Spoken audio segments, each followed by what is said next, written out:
सारा की सच्चाई दुनिया के सामने, खुराना फैमिली का रिग्रेट। अभी अद्वितीय सदमे में खड़ा ही था, तभी सामने वाले रूम का डोर ओपन हुआ, जिसकी आवाज सुनकर अद्वितीय ने उस तरफ देखा जहां वीरेंद्र जी अपने हाथ में पिलो और ब्लैंकेट पकड़े सामने खड़ी रेशमा जी को देख रहे थे। तभी रेशमा जी ने गुस्से से डोर बंद कर दिया। इस वक्त दोनों बाप बेटे हाथों में पिलो और ब्लैंकेट पकड़े खड़े थे। एशिया के मशहूर बिजनेसमैन जिनके सामने किसी की बोलने की हिम्मत नहीं होती थी, आज वो दोनों अपने रूम के बाहर खड़े थे। लेकिन तभी अचानक वीरेंद्र जी की नजरें अद्वितीय पर पड़ी। अद्वितीय को रूम के बाहर पिलो और ब्लैंकेट पकड़े खड़ा देखकर वीरेंद्र जी की एक भौहें ऊपर की तरफ उठ गई। उन्होंने अद्वितीय की तरफ अपने कदम बढ़ाते हुए सर्द आवाज में कहा, तुम रूम के बाहर क्या कर रहे हो? इस वक्त तुम्हें हिमाद्री के साथ होना चाहिए था। ये कहते हुए वो अद्वितीय के सामने आकर खड़े हो गए। ये सुनकर अद्वितीय ने एक नज़र अपने रूम के बंद डोर को देखा और फिर वीरेंद्र जी के चेहरे की तरफ देखकर बिना किसी एक्सप्रेशन के कहा, मेरा छोड़िए। मॉम ने आपको किस खुशी में रूम से धक्का मारकर बाहर निकाला है? ये कहते हुए वो वीरेंद्र जी को घूर रहा था। उसका सवाल सुनकर वीरेंद्र जी एकदम से हड़बड़ा गए। उन्होंने अपनी नजरें इधर उधर करते हुए धीरे से कहा, कुछ खास नहीं, बस मोहतरमा के मूड स्विंग्स हो रहे हैं। उन्होंने इतना ही कहा था, तभी अद्वितीय ने उनकी बात बीच में काटते हुए कहा, कमाल है, प्रेग्नेंट मेरी बीवी है और मूड स्विंग्स आपकी मोहतरमा के हो रहे हैं। ये सुनकर वीरेंद्र जी ने झुंझलाते हुए कहा, मुझे अपनी बीवी के साथ रोमांस करना था, लेकिन मोहतरमा का मूड नहीं था और अब रोमांस तो दूर, हम उनके साथ भी नहीं सो सकते हैं। ये कहकर वो चिढ़ते हुए अपने ब्लैंकेट और पिलो को संभालकर नीचे चले गए। अद्वितीय वही खड़ा बस वीरेंद्र जी को जाते देखता रह गया।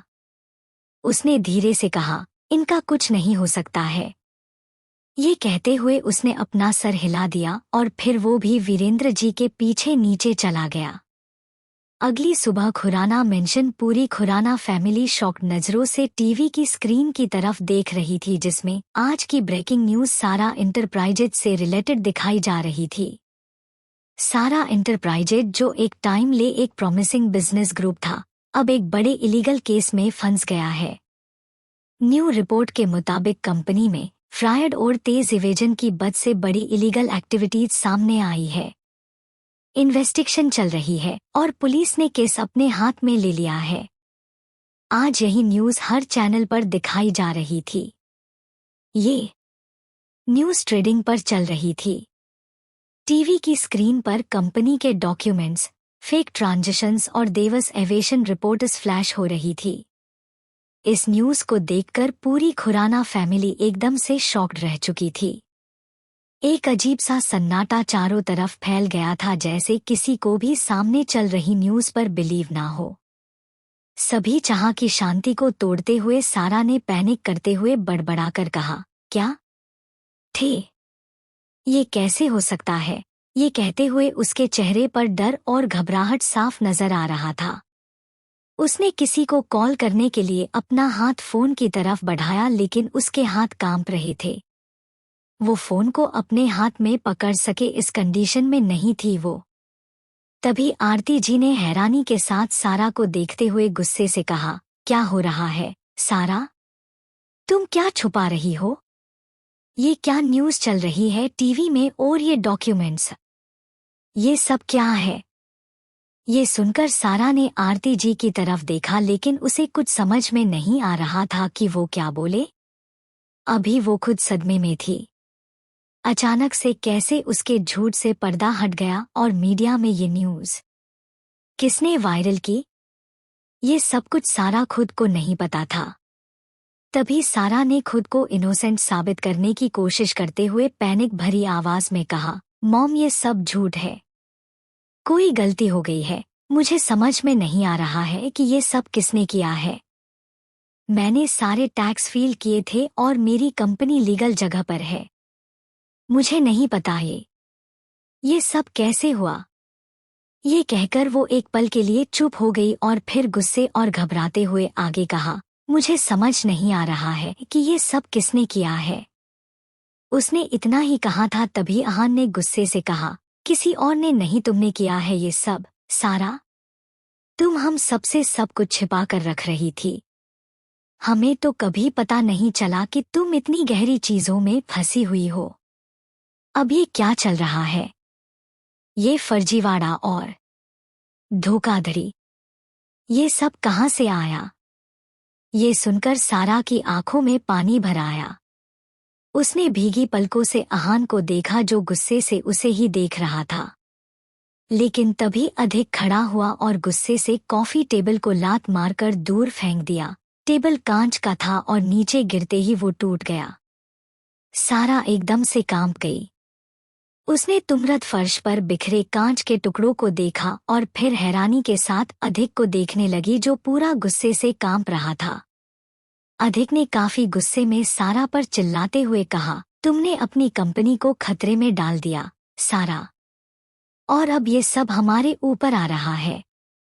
तुमने हम सबसे हमेशा संच छिपाया था। तुम्हारी वजह से आज हमारी बहन हमारे साथ नहीं है और इतने से भी तुम्हारा पेट नहीं भरा जो अब हमें सड़क पर लाना चाहती हो।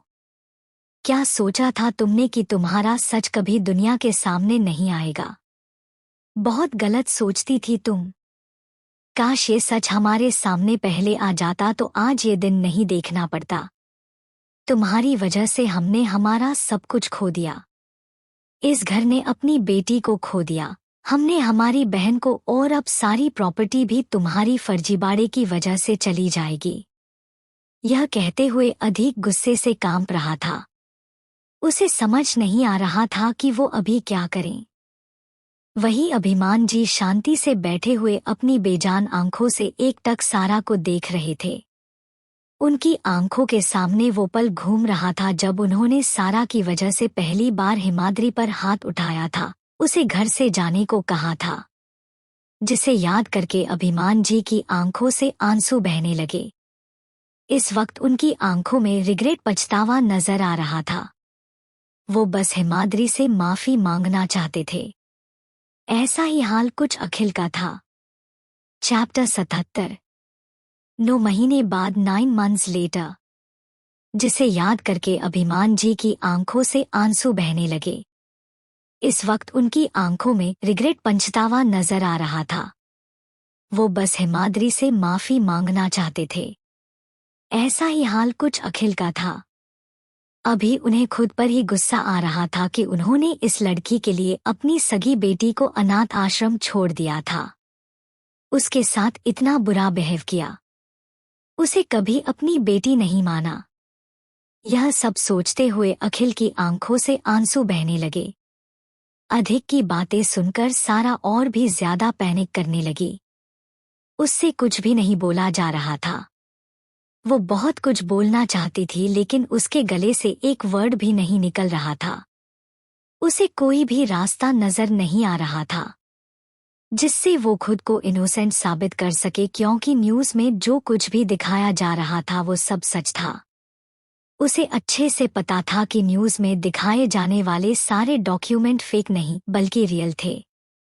सारा अभी बेसुध सी खड़ी ये सब सोच ही रही थी तभी उसकी नज़र दरवाजे से अंदर आते पुलिस ऑफिसर पर पड़ी, जिन्हें देखकर उसका चेहरा डर से पीला पड़ गया। पुलिस ऑफिसर में 2 मेल ऑफिसर और एक लेडी कांस्टेबल थी। तभी ऑफिसर सारा के सामने आकर रुके और लेडी कांस्टेबल ने सारा की आंखों में देखकर बिना किसी एक्सप्रेशन के कहा, मिस सारा, हमें आपके खिलाफ अरेस्ट वारंट मिला है और अब आपको हमारे साथ पुलिस स्टेशन चलना होगा। ये कहते हुए उसने सारा के हाथों में हथकड़ी पहना दी। हथकड़ी बंद करने की आवाज सुनकर सारा एकदम से अपने होश में आई। उसने तुरंत अपने हाथी की तरफ देखा जिनमें हथकड़ी लगी हुई थी और फिर पुलिस ऑफिसर की तरफ देखकर पैनिक करते हुए कहा, आप मुझे ऐसे ही अरेस्ट नहीं कर सकते हो। न्यूज़ में जो कुछ दिखाया जा रहा है वो सब झूठ है। मैंने कुछ नहीं किया। उसने इतना ही कहा था तभी एक पुलिस ऑफिसर ने बिना किसी एक्सप्रेशन के, क्या सच है, और कहा, क्या क्या झूठ, ये तो हम पता लगा ही लेंगे। अभी के लिए आपको हमारे साथ चलना होगा। ये सुनते ही सारा ने कांपती आवाज में कहा, नहीं, ये सब गलत है, मुझे कुछ नहीं पता। मेरी बात तो सुनिए, मुझे नहीं जाना। सारा बार बार यही सब कह रही थी लेकिन उसकी बात किसी ने नहीं सुनी। ऑफिसर उसे अपने साथ ले जा रहे थे। सारा ने सर घुमाकर रोले हुए सबकी तरफ देखा लेकिन सबने उससे नजरें फेर ली। पूरी खुराना फैमिली के सामने सारा की हकीकत आ चुकी थी। आरती जी ने आंखों में आंसू और गुस्से कहा, सारा, तुमने ये क्या किया? तुम हमें धोखा दे रही थी। हमने तुम्हें अपनी बेटी से बढ़कर माना लेकिन तुमने हमारे ट्रस्ट को तोड़ दिया। तुम्हारी वजह से हम अपनी बेटी के गुनहगार बन गए। हम किस मुंह से उससे माफी मांगे? ये कहते हुए वो घुटनों के बल फर्श पर गिर गई। तभी आहान ने दरवाजे की तरफ देखकर गुस्से से कहा, तुम्हें ट्रस्ट था कि तुम्हारी ये दुनिया कभी नहीं टूटेगी, है ना? अब सब सामने आ गया है। तुम्हारी पूरी लाइफ का सच सामने आ गया है। अधिक ने गहरी नाराजगी से दरवाजे की तरफ देखते हुए कहा, तुमने हमें कभी बताया नहीं कि तुम यह सब कर रही हो। अब देखो, यह सब तुम्हारे लिए क्या लेकर आया है। इधर दूसरी तरफ हिमाद्री लिविंग हॉल में बैठी चुपचाप टीवी में चल रही न्यूज़ को देख रही थी लेकिन तभी अचानक किसी ने टीवी बंद कर दिया। हिमाद्री ने नजरें घुमा सामने देखा जहां वीरेंद्र जी खड़े थे। तभी वीरेंद्र जी हिमाद्री के पास आए और प्यार से उसके सर पर हाथ फेरते हुए बोले, बेटा सब कुछ ठीक है। ये सब देखकर तुम खुद को तकलीफ क्यों दे रही हो? वक्त खुद को तकलीफ देने का नहीं बल्कि जिन्होंने तुम्हें तकलीफ दी है उनका हिसाब करने का है। उनकी बात सुनकर हिमाद्री की आंखों में पानी भर आया। उसकी आंख से एक कतरा आंसू का बह गालों पर लुढ़क आया। तभी किसी के हाथ ने उसके गाल से आंसू साफ करते हुए प्यार से कहा, बेटा तुम्हारी आंखों में आंसू नहीं बल्कि हमें तुम्हारे होंठों की स्माइल अच्छी लगती है। अब से तुम कभी नहीं रोगी। ये सुनते ही हिमाद्री ने नजरें घुमा सामने देखा जहां रेशमा जी अपने हाथ में खाने की ट्रे पकड़े खड़ी उसे ही देख रही थी। हिमाद्री चुपचाप वीरेंद्र जी और रेशमा जी को देख रही थी। तभी उसकी नजरें उनके पीछे खड़े अद्वितीय पर पड़ी जो उसी के पास आ रहा था। तभी अद्वितीय हिमाद्री के पास आया और उसके सामने कॉफी टेबल पर बैठ गया। अद्वितीय ने हिमाद्री का हाथ अपने हाथ में लेते हुए सॉफ्ट आवाज में कहा, आई एम सॉरी प्रिंसेस, मेरी वजह से तुम्हें जो भी तकलीफ हुई उसके लिए, लेकिन अब से मेरी एक ही कोशिश रहेगी कि मैं कभी तुम्हारे लबों की मुस्कुराहट को कम ना होने हूँ। ये कहकर उसने प्यार से हिमाद्री के हाथ पर किस किया और उसकी आंखों में देखा जो खुद उसे ही देख रही थी। तभी रेशमा जी हिमाद्री के बगल में सोफे पर बैठ गईं और दूसरी तरफ चिरेंद्र जी बैठ गए। रेशमा जी ने खाने का एक बाइट तोड़ा और उसे हिमाद्री के होठों के पास लगाकर उसकी आंखों में देखकर कहा, हमें पता है तुमने कल रात को कुछ नहीं खाया था, इसलिए हमने अभी तुम्हारी पसंद का सब कुछ बनाया है और ये बनाने में हमारी हेल्प तुम्हारे पापा और पति ने की है। ये सुनकर हिमाद्री ने अद्वितीय और वीरेंद्र जी की तरफ देखा जो मुस्कुराते हुए उसे ही देख रहे थे। हिमाद्री की आंखों से एक बार फिर आंसू बहने लगे। उसे यकीन नहीं हो रहा था कि उसे भी कोई इतना प्यार करता है। उसे ये सब कुछ एक सपने जैसा लग रहा था लेकिन उसे अच्छे से पता था कि ये कोई सपना नहीं बल्कि हकीकत है। अपने पिछले जन्म में अपनी बेवकूफियों की वजह से उसे दर्दनाक मौत मिली थी लेकिन जिंदगी के दूसरे मौके में उसे सिर्फ खुशियां ही खुशियां दी थी। वीरेंद्र जी और रेशमा जी ने अपने हाथ से हिमाद्री को खाना खिलाया जिसे देखकर अद्वितीय का मुंह बन गया। अद्वितीय का चेहरा देखकर उन तीनों के चेहरे पर हंसी आ गई। अद्वितीय को और ज्यादा परेशान ना करते हुए वीरेंद्र जी और रेशमा जी ने उसे भी अपने हाथ से खाना खिलाया। एक तरफ मातम छाया हुआ था तो दूसरी तरफ खुशियां ही खुशियां था। खुराना फैमिली गिल्ट और रिग्रेट से तड़प रहे थे तो वहीं हिमाद्री को प्यार करने वाला परिवार मिल गया था। उसे अपने रियल मॉम डैड का कभी प्यार नहीं मिला लेकिन अद्वितीय के मॉम डैड से उसे वो प्यार और सम्मान मिला था जो खून के रिश्ते भी नहीं दे सकते थे। ऐसे ही दिन बीतते गए। 9 महीने बाद बटा 9 months लेटर। चैप्टर 78। दर्द भरी चीखें। 9 महीने बाद बटा 9 months लेटर। City hospital. एक डिलीवरी रूम के अंदर से किसी की दर्द भरी चीखें बाहर तक सुनाई दे रही थी। वही रूम के बाहर वीरेंद्र जी और रेशमा जी परेशानी से बेंच पर बैठे सामने देख रहे थे। अद्वितीय एक तरफ वॉल से पीठ टिकाए आंखें बंद किए खड़ा था। उसके कानों में वार्ड के अंदर से चीखने की आवाजें सुनाई दे रही थी, जिन्हें सुनकर उसने कस के अपने हाथों की मुठ्ठियां बंद कर ली। इस वक्त उसके माथे पर कुछ पसीने की बूंदें चमक रही थी और चेहरा डर और घबराहट से पीला पड़ा हुआ था। उसकी प्रिंसेस अंदर दर्द से तड़प रही थी और वो कुछ नहीं कर पा रहा था। ये तकलीफ उसके अंश को इस दुनिया में लाने के लिए थी। तभी सारी खुराना फैमिली भागते हुए वहां आई। चार्ड के अंदर से चीखने की आवाजें सुनकर उन सबके कदम वहीं रुक गए। वीरेंद्र जी और रेशमा ने नजरें उठा उन सबको देखा और फिर उनसे अपनी नजरें फेर ली। अद्वितीय ने अपनी आंखें खोलने की जहमत नहीं उठाई। उसे अच्छे से पता था कि अभी कौन आए हैं। हिमाद्री ने अभी तक खुराना फैमिली के किसी भी मेंबर को माफ नहीं किया था। सारा इस वक्त जेल में थी। उसे 20 सालों की सजा हुई थी और अद्वितीय ने कोई कसर नहीं छोड़ी थी जेल में उसकी खातिरदारी करवाने में। कुछ देर बाद एक जोर की दिल दहला देने वाली चीख के साथ बच्चे के रोने की आवाज वार्ड में गूंज गई, जिसे सुनकर वीरेंद्र जी और रेशमा जी ने कस के अपनी आंखें बंद कर ली। उनकी आंखों से आंसू बह निकले और होंठों पर गहरी मुस्कुराहट खिल गई। अद्वितीय ने एकदम से अपनी आंखें खोलकर वार्ड के बंद डोर को देखा, जिससे अब बेबी के रोने की आवाजें सुनाई दे रही थी। उसकी आंखें सुर्ख लाल हो रखी थी।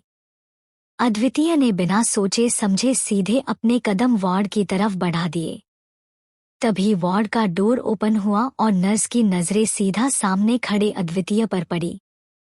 कॉन्ग्रेचुलेशंस मिस्टर चौहान, आप बेबी गर्ल के डैड बन गए हो। ये कहते हुए वो मुस्कुराते हुए अद्वितीय को देख रही थी। अद्वितीय की नजरें बेड पर बेजान सी लेटी हिमाद्री को देख रही थी। उसके हाथ में ड्रिप लगी हुई थी और उसका चेहरा एकदम पिला पड़ा हुआ था। उसकी आंखें अभी बंद थी। नर्स की आवाज सुनकर अद्वितीय ने एक नजर उसकी तरफ था, जिसने अपने हाथ में एक छोटे से बेबी को व्हाइट सॉफ्ट टॉवेल में लपेटे हुए पकड़ा हुआ था। बेबी गर्ल जोर से रो रही थी। अद्वितीय की नजरें बेबी गर्ल पर टिकी हुई थी। उसके चेहरे पर एक भी एक्सप्रेशन नहीं थे, लेकिन उसकी आंखें बहुत कुछ कह रही थी। मेरी बीवी कैसी है अब? अद्वितीय ने बेबी गर्ल से नजरें हटाकर नर्स की तरफ देखकर कहा।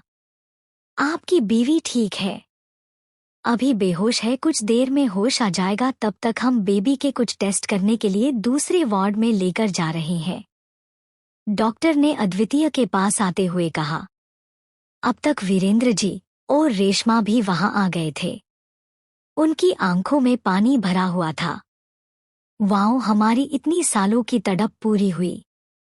हमें बेटी चाहिए थी, लेकिन भगवान ने हमें बेटी के साथ में पोती भी दे दी। रेशमा जी ने बेबी गर्ल को देखते हुए इमोशनल होकर कहा। उन्होंने अपने गले में पहनी सोने की चेन निकाली और नर्स को देते हुए मुस्कुराते हुए कहा, इसे आप रखिए। इतनी बड़ी खुशखबरी के बदले हमारा इनाम समझिए। नर्स ने मुस्कुराते हुए चेन को अपने हाथ में ले लिया। रेशमा जी ने अपने सर को वीरेंद्र जी के सीने पर रख लिया और रोते हुए बेबी गर्ल और बेड पर बेहोश लेटी हिमाद्री को देखने लगी। वीरेंद्र जी ने रेशमा जी को अपनी बाहों में भर लिया। उनकी आंखों से भी आंसू छलक रहे थे, लेकिन ये आंसू गम के नहीं बल्कि खुशी के थे। वहीं पूरी खुराना फैमिली एक तरफ खड़ी बेबी गर्ल को देखे रही थी। अभिमान जी, अखिल और आरती की आंखों से आंसू बह रहे थे। आरती ने अपने मुंह से आवाज बाहर न निकले इसलिए अपने मुंह में साड़ी का पल्लू भर लिया और वो सिसकते हुए रोने लगी। उनकी आंखों के सामने वो पल घूम रहा था जब नर्स ने उनकी आंखों के सामने वो पल घूम रहा था जब नर्स ने इसी तरह हिमाद्री को अपनी गोद में पकड़ा हुआ था और उनकी आंखों के सामने वो हिमाद्री को उनसे दूर ले गई और उन्होंने उफ तक नहीं किया। ये याद करके आरती और अखिल की आंखों से और तेजी से आंसू बहने लगे, लेकिन अभी वो रिग्रेट के अलावा कुछ नहीं कर सकते थे। कुछ देर बाद नर्स और डॉक्टर बेबी को लेकर वहां से चले गए। बेबी के कुछ टेस्ट करने थे, इसलिए 2 घंटे बाद अद्वितीय हिमाद्री के बेड के पास बैठा एकटक उसके पीले पड़े चेहरे को देखा रहा था। तभी हिमाद्री की पलकें धीरे से फड़फड़ाने लगी। कुछ पल बाद हिमाद्री ने पलकें फड़फड़ाते हुए धीरे से अपनी आंखें खोली। आंखें खुलते ही उसकी नजरें सीधा सीलिंग पर पड़ी। अगले ही पल हिमाद्री ने तुरंत अपने आसपास देखा और अपने पास बेबी को नहीं देखकर वो एकदम से घबरा गई। रिलैक्स प्रिंसेस, बेबी अभी डॉक्टर्स के साथ है। कुछ देर बाद डॉक्टर उसे तुम्हारे पास ले आएंगे, अद्वितीय ने हिमाद्री को परेशान होता देखकर कहा। अद्वितीय की आवाज सुनकर हिमाद्री ने तुरंत उसकी तरफ देखा और बेचैनी से कहा, मिस्टर चौहान, हमारा बेबी बॉय है या गर्ल? वो कैसा है? प्लीज जल्दी से उसे मुझे दे दीजिए। 9 महीने उसे देखने के लिए तड़पी हूँ, लेकिन अब नहीं सब्र होता है। ये कहते हुए उठने को होती है, लेकिन तभी उसकी जोर की चीख निकल गई और वो वापस बेड पर गिर गई। उसके चेहरे पर दर्द की लकीरें उभर आई थी। आज के लिए बस इतना ही, मिलते हैं नेक्स्ट पार्ट में। चैप्टर 79, खुराना फैमिली का पछतावा। उसकी चीख सुनकर अद्वितीय जल्दी से खड़ा हुआ और हिमाद्री को अच्छे से बेड पर लिटाते हुए गुस्से से कहा, प्रिंसेस क्या कर रही हो? अभी अभी तुम्हारी डिलीवरी हुई है। अब कुछ दिन शांति से सोती रहो, वरना मुझसे बुरा कोई नहीं होगा। ये कहते हुए उसके चेहरे पर ढेर सारी फिक्र नजर आ रही थी। उसकी बात सुनकर हिमाद्री ने हल्के से अपनी आंखें खोली और फिर उसके गुस्से को इग्नोर करते हुए धीमी सी आवाज में बोली, मिस्टर चौहान प्लीज बेबी को लेकर आइए ना, मुझे देखना है उसे। आपने तो उसको देख लिया है, लेकिन मैंने अभी तक उसे नहीं देखा है। मुझे तो ये भी नहीं पता है कि हमारी बेबी गर्ल है या फिर बॉय। ये कहते हुए उसकी आंखों से आंसू बहने लगे। उसके आंसू देखकर अद्वितीय एकदम से शांत हो गया। उसे पता था कि अभी हिमाद्री को कैसा लग रहा था। उसने 9 महीने तक बेबी को अपने पेट में रखा था, उसे खुद के खून से सिंचा था, तकलीफें सही, डिलीवरी का असहनीय दर्द झेला, जिंदगी और मौत से लड़कर बेबी को दुनिया में लेकर आई थी। अद्वितीय कुछ कहता तभी वार्ड का डोर ओपन हुआ, जिसकी आवाज सुनकर अद्वितीय और हिमाद्री दोनों ने तुरंत डोर की तरफ देखा, जहां नर्स बेबी गर्ल को अपनी गोद में संभाले उन्हीं की तरफ आ रही थी। नर्स की गोद में खुद के बेबी को देखकर हिमाद्री के फेस पर खुशी और आंखों में नमी तैर गई। अद्वितीय भी एक टक अपनी नन्ही सी जान को देख रहा था, जो उसके और उसकी प्रिंसेस की प्यार की निशानी थी, जिसका उसने पिछले 9 महीने से वेट किया था। अद्वितीय ने अभी तक बेबी गर्ल को ढंग से नहीं देखा था और नहीं उसे अपनी गोद में लिया था। उसे डर था कि कहीं बेबी को उसकी गोद में आते ही कुछ हो ना जाए। बेबी गर्ल बहुत छोटी थी और इतना छोटा बेबी अद्वितीय ने अपनी लाइफ में पहली बार देखा था। मिसेस चौहान, बेबी गर्ल एकदम ठीक है, अभी आप इसे फीड करा सकती है, नर्स ने बेड के पास आकर मुस्कुराते हुए कहा। उसकी बात सुनकर हिमाद्री ने धीरे से कहा, बेबी गर्ल। ये कहते हुए उसकी नजरें अपनी बेटी को देख रही थी, जो अपनी नीली आंखों से टुकुर टुकुर उसे ही देख रही थी। हिमाद्री गौर से बेबी के चेहरे को देख रही थी। उसका चेहरा एकदम लाल था, पतले से होंठ, अद्वितीय की जैसी नीली आंखें और उसके फेशियल फीचर्स कुछ उससे मिल रहे थे तो कुछ अद्वितीय से। अद्वितीय ने हिमाद्री को सहारा देकर धीरे से बैठाया और फिर नर्स की तरफ देखकर धीमी सी आवाज में कहा, क्या मैं बेबी को गोद में ले सकता हूँ? उसका सवाल सुनकर नर्स ने उसकी आंखों में देखकर मुस्कुरा कर कहा, yes of course mister Chauhan, ये आपकी डॉटर है और आप इसे आराम से अपनी गोद में ले सकते हो। ये कहते हुए उसने बेबी गर्ल की अद्वितीय की तरफ बढ़ा दिया। अद्वितीय ने धीरे से अपने दोनों हाथ बेबी को अपनी गोद में लेने के लिए बढ़ाए, लेकिन उसके हाथ बुरी तरह कांप रहे थे। आज से पहले उसके हाथ कभी नहीं कांपे थे। न जाने कितने ही लोगों को उसके मारा था, लेकिन आज अपनी बेटी को गोद में लेते हुए उसके हाथ बुरी तरह कांप रहे थे। हिमाद्री मुस्कुराते हुए अद्वितीय को देख रही थी। अद्वितीय ने धीरे से बहुत प्यार से अपनी बेटी को गोद में ले लिया। नर्स ने हिमाद्री को ब्रेस्ट फीडिंग के बारे में समझाया और फिर वो बाहर चली गई। रेशमा जी और वीरेंद्र जी बाहर खड़े थे। अभी वो दोनों अंदर नहीं गए। वो भी उतने ही बेसब्र थे अपनी पोती से मिलने के लिए जितने अद्वितीय और हिमाद्री थे, लेकिन अभी हिमाद्री और अद्वितीय की जिंदगी के ये सबसे खास पल थे जिनमें वीरेंद्र जी और रेशमा शामिल होकर उन्हें डिस्टर्ब नहीं करना चाहते थे। अभिमान जी, अखिल दूर खड़े हुए थे, सब कुछ देखन रहे थे। उन्होंने दूर से ही बेबी गर्ल को देखा और फिर बिना कुछ बोले वो सब वहां से चले गए। इन 9 महीनों में बहुत कुछ बदल चुका था। कुछ देर बाद हिमाद्री के वार्ड में हिमाद्री ने बेबी को अपनी गोद में लिया और वो मुस्कुराते हुए उसे देखने लगी। बेबी भी अपनी नीली आंखों से टुकुर टुकुर हिमाद्री को देख रही थी। मिस्टर चौहान, आप कुछ देर के लिए बाहर जाइए, मुझे बेबी को फीड कराना है। हिमाद्री ने बेबी से अपनी नजरें हटाकर अद्वितीय को देखकर कहा।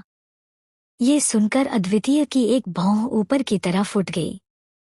उसने हिमाद्री को देखा और तिरछा मुस्कुराते हुए बोला, प्रिंसेस, ऐसा कुछ नहीं है जिसे मैंने ना देखा हो। इनफैक्ट मैंने सब कुछ अच्छे टेस्ट भी किया है। मैं कहीं नहीं जाने वाला हूँ। ये कहते हुए वो चेयर पर बैठ गया। चैप्टर 80। 1 साल बाद बटा अवार्ड फंक्शन। ये सुनकर अद्वितीय की एक भौं ऊपर की तरफ उठ गई।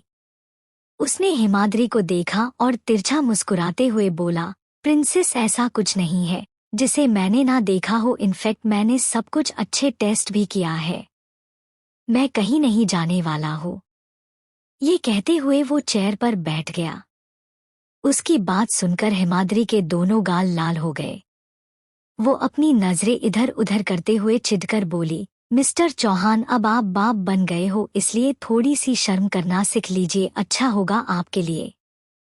उसने इतना ही कहा था तभी बेबी अचानक जोर से रोने लगी, जिसे सुनते ही अद्वितीय और हिमाद्री दोनों ने तुरंत बेबी को देखा जो रोते हुए उन्हें ही देख रही थी। बेबी को भूख लगी थी। हिमाद्री ने एक गहरी सांस ली और एक नज़र अद्वितीय को देखकर बेबी को अपने सीने से लगा, लेकिन तभी हिमाद्री की हल्की सी आह निकल गई।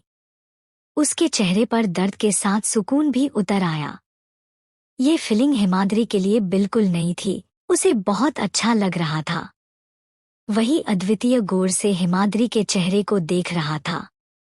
उसकी नजरें सिर्फ हिमाद्री के चेहरे पर टिकी हुई थी। कुछ देर बाद रेशमा और वीरेंद्र जी भी वार्ड के अंदर आए और अपनी पोती और हिमाद्री से मिलकर वो घर के लिए निकल गए। हिमाद्री को अभी 2 दिन हॉस्पिटल में ही रहना था, उसे छुट्टी नहीं मिली थी। अद्वितीय उसके साथ हॉस्पिटल में ही था। ऐसे ही दिन बीत गए और 1 साल कब बीत गया किसी को पता ही नहीं चला। अद्वितीय और हिमाद्री की बेटी का नाम वीरेंद्र जी ने अगवी रखा था। अगवी 1 साल की हो चुकी थी और अपने मॉम डैड के साथ वो सबकी जान बन चुकी थी। अगवी के आने बाद अद्वितीय और हिमाद्री का रिश्ता और गहरा हो चुका था। चैप्टर 80। 1 साल बाद एक अवार्ड फंक्शन जहां बेहद खूबसूरत डेकोरेशन की गई थी। मीडिया के कैमरों की फ्लैश लाइट के स्टेज पर खड़ी हिमाद्री के चेहरे पर पड़ रही थी। हिमाद्री ने एक हाथ में माइक पकड़ा था और दूसरे हाथ में अवार्ड ट्रॉफी थी। हिमाद्री ने आज business of the year women award जीता था। हिमाद्री का चेहरा आज दुनिया के सामने था। सभी टीवी न्यूज चैनलों, सोशल मीडिया, हर जगह यही ब्रेकिंग एंड लाइव न्यूज चल रही थी। हिमाद्री ने बेहद खूबसूरत ब्लैक साड़ी पहनी थी जिसमें वो किसी अप्सरा की तरह लग रही थी। उसकी वो स्माइल उसके लुक में 4 चांद लगा रही थी। सबसे खास उसकी ग्रीन हेजल आंखें जो उसके लुक पर एकदम परफेक्ट लग रही थी। सबकी नजरें हिमाद्री पर टिकी हुई थी। स्पॉटलाइट के नीचे खड़ी हिमाद्री सबकी तरफ देख रही थी, लेकिन लास्ट में उसकी नजरें एक जगह आकर थम गई। सबसे पीछे अद्वितीय अपने दोनों हाथों को सीने पर फोल्ड किए बिना किसी एक्सप्रेशन के उसे देख रहा था। अद्वितीय को देखते ही हिमाद्री के चेहरे पर बड़ी सी स्माइल आ गई, लेकिन तभी पीछे से 2 गार्ड आते दिखाई दिए और उनके साथ वीरेंद्र जी और रेशमा आते दिखाई दिए। रेशमा जी ने कॉटन की ब्लू साड़ी पहनी थी और वही वीरेंद्र जी ने उनसे मैच करता हुआ ब्लू श्री पिस सूट पहना था। रेशमा जी के चेहरे पर हल्की सी स्माइल थी तो वही वीरेंद्र जी बिना किसी एक्सप्रेशन के फुल एटीट्यूड में चल रहे थे। रेशमा जी की गोद में एक छोटी सी बच्ची जो 1 साल की होगी थी, उनकी गर्दन में अपना छोटा सा सर छुपाए टुकुर टुकुर चारों तरफ देख रही थी। उसकी खूबसूरत नीली आंखें ये समझने की कोशिश कर रही थी कि यहाँ हो क्या रहा है। अगवी, हिमाद्री ने धीरे से खुद में बुदबुदाते हुए कहा, और ये कहते हुए उसकी स्माइल और गहरी हो गई। हिमाद्री ने माइक अपने हाथ में लिया और सबकी तरफ देखकर पूरे कॉन्फिडेंट के साथ कहा, the award, this is something very special for me. एक छोटी सी शुरुआत से लेकर आज इस अवार्ड के साथ इस स्टेज पर आना मेरे लिए बेहद प्राउड की बात है, लेकिन अगर आज मैं इस मुकाम पर हूँ तो वो सिर्फ 3 लोगों की वजह से। मेरे mom, dad and my husband, जिनकी वजह से इस साल ये कर पाई हूँ। एक कितनी अजीब बात है ना। दुनिया हमें हर मोड़ पर तोड़ने की कोशिश करती है, पर हम तब तक नहीं हारते जब तक हम खुद को हारा हुआ मान न लें। मैंने भी एक वक्त सोचा था कि मेरी तकदीर पहले ही लिखी जा चुकी है किसी और के हाथों से, लेकिन आज जब मैं यहाँ खड़ी हूँ तो मैं बस एक ही बात कहना चाहती हूँ, तकदीर हमारी हो तो उसे लिखने का हक भी हमारा होना चाहिए। यह अवार्ड मैं उन सभी विमेंस को डेडिकेट करती हूँ जो अपने सपनों के लिए लड़ रही हैं। Believe in yourself, work hard and never give up.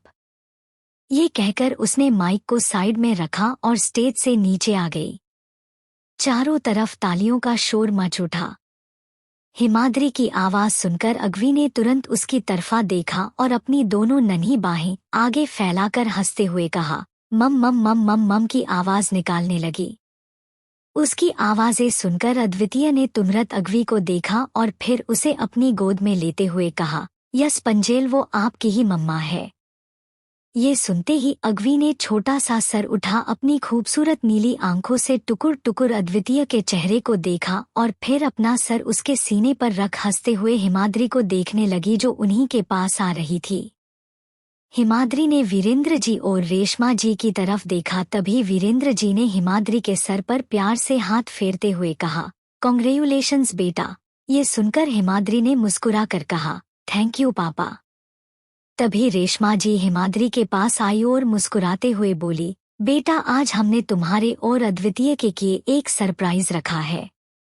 Location तुम दोनों के फोन में भेज दी है, इसलिए जल्दी से वहां पहुंच जाना और अपने इस खास पल को एंजॉय करना। ये सुनते ही हिमाद्री ने तुरंत कहा, लेकिन मम्मा एंजेल। तभी रेशमा जी ने उसकी बात बीच में काट कर कहा, अगवी आज रात हमारे साथ रहेगी, तुम दोनों आराम से जाओ, उसे हम संभाल लेंगे। ये कहते हुए उन्होंने अद्वितीय की गोद से अगवी को ले लिया। अगवी चुपचाप कभी अपने मम्मा पापा को देख रही थी तो कभी अपने दादा दादी को। अगन ने एक नज़र अपने मॉम डैड को देखा और फिर हिमाद्री को। उसे गहरी सांस भरी और फिर हिमाद्री का हाथ पकड़कर वीरेंद्र जी और रेशमा को देखते हुए कहा, ओके हम जा रहे हैं, लेकिन मेरी एंजेल का ध्यान रखना। अगर वो रोए तो तुरंत हमें कॉल कर देना। हमारी एंजेल हमारे लिए सबसे इम्पोर्टेंट है। ये सुनकर वीरेंद्र जी ने उसे घूरते हुए कहा, चुपचाप निकलो यहाँ से, और तुमसे ज्यादा फिक्र है हमें हमारी पोती की।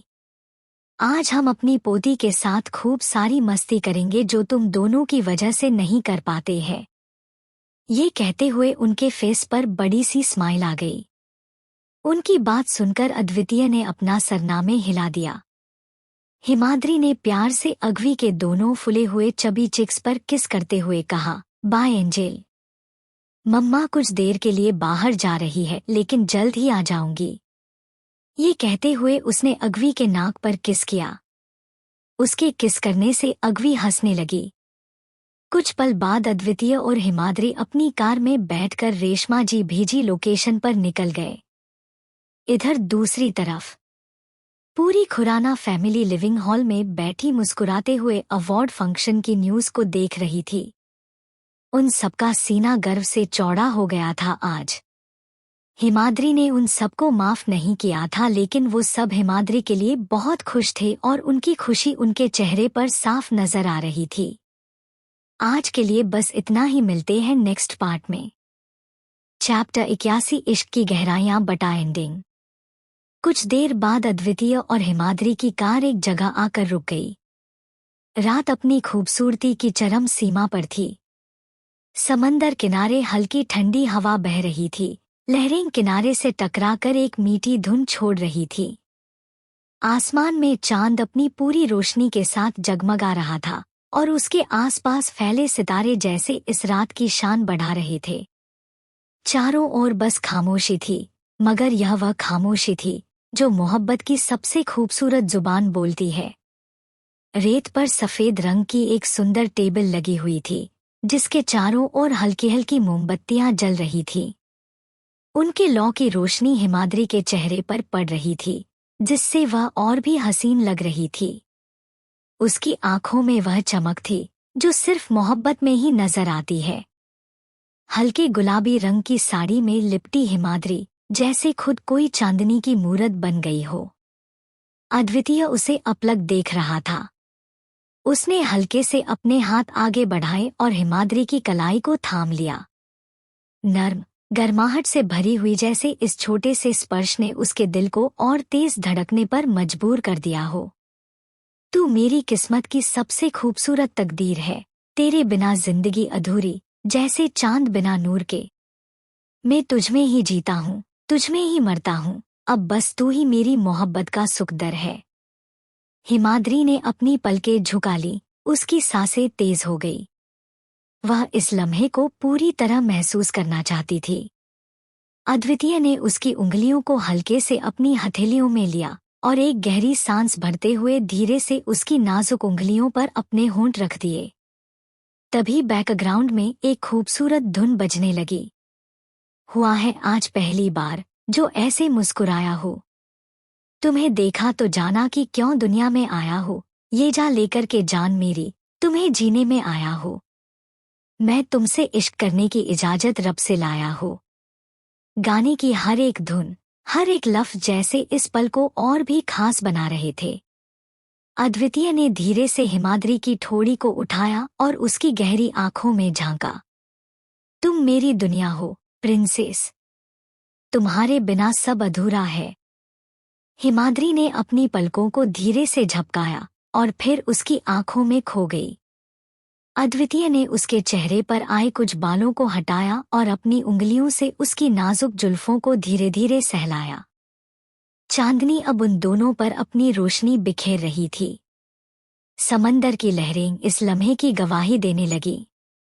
अद्वितीय ने हिमाद्री की कमर को हल्के से पकड़ा और उसे अपने करीब खींच लिया।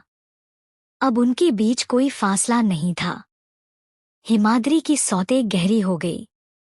उसके दिल की धड़कन इतनी तेज थी कि उसे लगा अद्वितीय को भी सुनाई दे रही होगी। तुम मेरी मोहब्बत हो, मेरी सबसे हसीन हिमाद्री हो। जगम की आवाज गहरी थी, भारी भी और मोहब्बत से भरी हुई थी। हिमाद्री ने हल्के से अपने होंठ खोले मगर उससे कोई लफ्ज नहीं निकला। शायद इस लम्हे के लिए लफ्ज भी कम पड़ गए थे।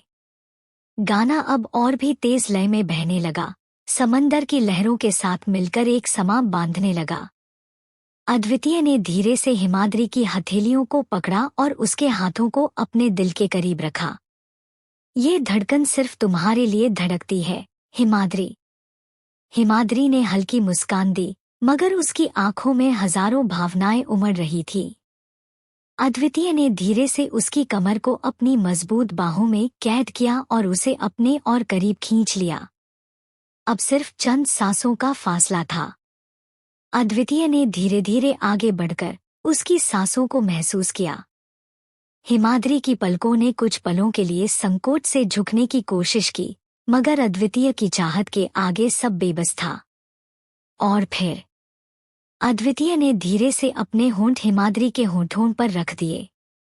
ये कोई हल्का सा टच नहीं था, ये इश्क की गहराइयों में डूबने की एक शुरुआत थी। गहरी, धीमी, मगर रूह तक उतर जाने वाली।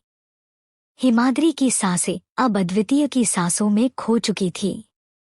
उसकी उंगलियां अद्वितीय के बालों में उलझने लगी और उसकी आत्मा इश्क की इस मिठास में समाती चली गई। समंदर की लहरों ने उनकी मोहब्बत पर मुहर लगा दी और चांदनी रात ने उनकी रूहानी इश्क को अपनी रोशनी में हमेशा के लिए कैद कर लिया। और उस रात मोहब्बत ने अपने सबसे हसीन अफसाने को अमर कर दिया। अद्वितीय और हिमाद्री पैशनेटली एक दूसरे को किस कर रहे थे। अद्वितीय का हाथ हिमाद्री की कमर पर था तो वही हिमाद्री के दोनों हाथ अद्वितीय के बालों में उलझे हुए थे। तू थी एक हार्ट ब्रोकन गर्ल, तूने हर दर्द को अपनी मुस्कान में छुपाया था, जीने का ख्वाब तेरी आंखों में था। अद्वितीय ने तुझे समेटा, तेरे जख्मों को सहलाया, अब प्यार के उजाले में वो डेविल भी इंसान बन गया। रिवर्थ ऑफ हार्ट ब्रोकन गर्ल, जैसे तेरा हर सफर हो नया।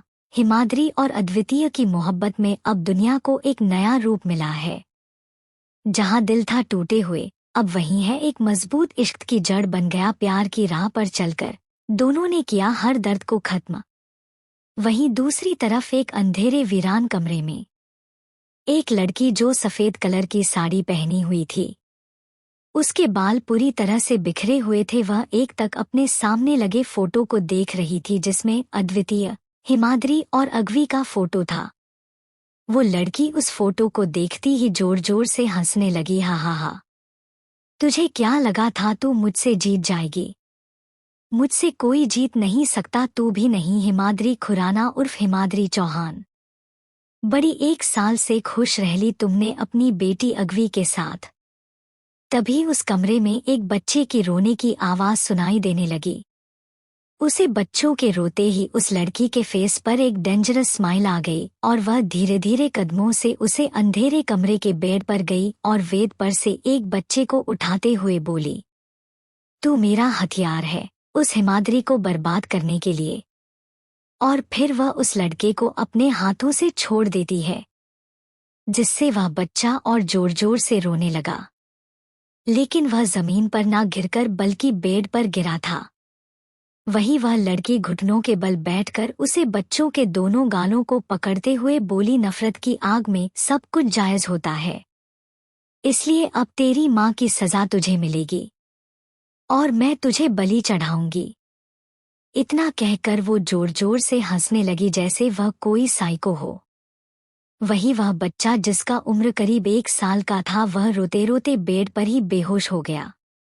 तभी उस लड़की के फोन पर एक कॉल आया तो वह लड़की उस नंबर को देखकर एक डेविल स्माइल करती है और तुरंत ही फोन उठाती है तो उधर से एक नौजवान आदमी की आवाज आई, कमीनेपन की भी हद होती है, लेकिन मानना पड़ेगा तुम उसे हद को भी पार कर दी। तभी इधर से वो लड़की बोली, वह कैसा है? तो उधर से वह आदमी बोला, जैसे तुम्हारे साथ वह बच्चा है वैसे ही। तो वह लड़की बोली, उस दिन एक गलती के वजह से अगवी चौहान बच गई थी, लेकिन इस दोनों बच्चे को कौन बचाएगा मेरे साइकोपन से।